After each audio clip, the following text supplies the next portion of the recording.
প্রত্যেক এলাকা ভিত্তিক সব জায়গায় মানববন্ধন এবং মিছিল মিটিং যে যা পারো করতে হবে। আর যদি রাস্তা নামতে না দেয় তাহলে হরতাল ডেকে দেবা। যার যার এলাকায় যেখানে যেখানে সুবিধা হবে এই হরতাল ডিক্লারেশন দিয়ে দেবা। দরকার 18 তারিখে হরতাল দেবা। ঠিক আছে, এটা আমি বলে দিচ্ছি। আমাদের এর কাছে ওর কাছে আবার ফোন করে তোমাদের জানতে হবে না। যেটা আমি বলছি সেটা মনোযোগ দিয়ে শুনবা এবং এইভাবে সবাইকে বল। সহযোদ্ধা, এখানে কোনো সেনাপতি নেই, কোনো লিডার নেই।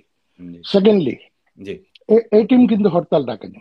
আচ্ছা এটা ছিল প্রধানমন্ত্রীর একটা অডিও বার্তা, যেখানে উনি উল্লেখ করছেন এই যে যেই ইস্যুগুলো নিয়ে আমরা কথা বলতেছি হরতালের, সেই ইস্যুগুলোর জন্য উনি বলছেন মানববন্ধন করতে, মিছিল করতে, হ্যাঁ, কোথাও দাঁড়াইতে যদি স্পেস না দেয় তাহলে হরতাল ডাকতে, এবং 18ই জানুয়ারি সেটা ডাকতে। ঠিক আছে, এখন উনার আপনি যদি পোস্টারটা ভালো করে দেখেন, দেখবেন আহ্বানে শেখ হাসিনা, সমর্থনে এটি, মানে শেখ হাসিনার সমর্থনে কিন্তু এটি, মানে অরিজিনাল কথাগুলো ওনার। এখন আপনি যদি বলেন এটা কেউ এআই দিয়ে বানাইছে, এটা ভুয়া, হ্যাঁ, বা আওয়ামী লীগ পেজ থেকে ঘোষণা আসে নাই, হ্যাঁ, তাহলে এটা কেন আমরা পালন করব, এই টিম কে, হ্যাঁ, এই টিম মানতে হবে কেন, এইসব নিয়ে তো আসলে তর্ক করে লাভ নেই।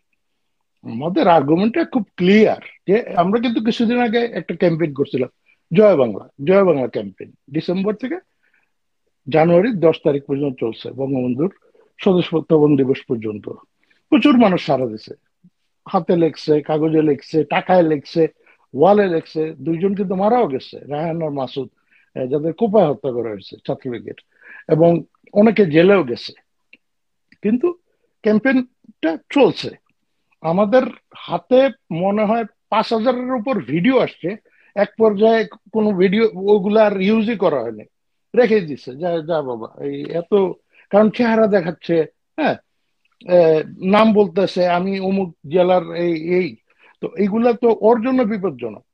পরে বলবে যে এই টিমের কারণে এই ছেলেটা মারা গেল বা এই ইয়া হইলো। সো যাই হোক, আমরা সাকসেসফুলি এই জয় বাংলা ক্যাম্পেইন করার পর এখন এইখানে অংশ নিচ্ছে কারা? আমরা তো জয় বাংলার আওয়ামী লীগের স্লোগান বলে দাবি করিনি, জয় বাংলার আমরা মুক্তিযুদ্ধের স্লোগান বলে দাবি করছি, এবং বলছি যে মুহূর্তে জাতীয় পতাকা বিপন্ন, জাতীয় সঙ্গীত বিপন্ন, সংবিধান বিপন্ন, সেই মুহূর্তে মানে কি বাংলাদেশই তো বিপন্ন। আমরা 71-এ আমাদের পূর্বসূরীরা যুদ্ধ করছেন কেন, মুক্তিযোদ্ধারা বাংলাদেশকে একটা স্বাধীন রাষ্ট্র হিসেবে ইয়ে করছে, আমাদের ওনারা এই জাতীয় পতাকা গিফট করছেন, জাতীয় সঙ্গীত গিফট করছেন, এটা ভূগোল দিচ্ছেন, আমাদের একটা মানচিত্র দিচ্ছেন। সো আমাদের ওই ফাইটটা ওই ওই স্মরণে, তো ওই জয় বাংলা স্মরণে। তো এখন আওয়ামী লীগ আসলে মানে একটা কমপ্লেসেন্ট অবস্থায় আছে। খেয়াল করে দেখবেন, যারা এই যে আমাদের বিরুদ্ধে এইসব উল্টাপাল্টা বলে, এই টিম কে, হ্যাঁ, বা এই টিম কোটি কোটি টাকার ফান্ডিং পাচ্ছে আওয়ামী লীগ থেকে, হ্যাঁ, এগুলো হলো মানে আহ, ইতর বললে কম বলা হবে, মানে শুদ্ধ, মানে সবচেয়ে ভদ্রচিত গালিটা দিলাম আর কি ওদের।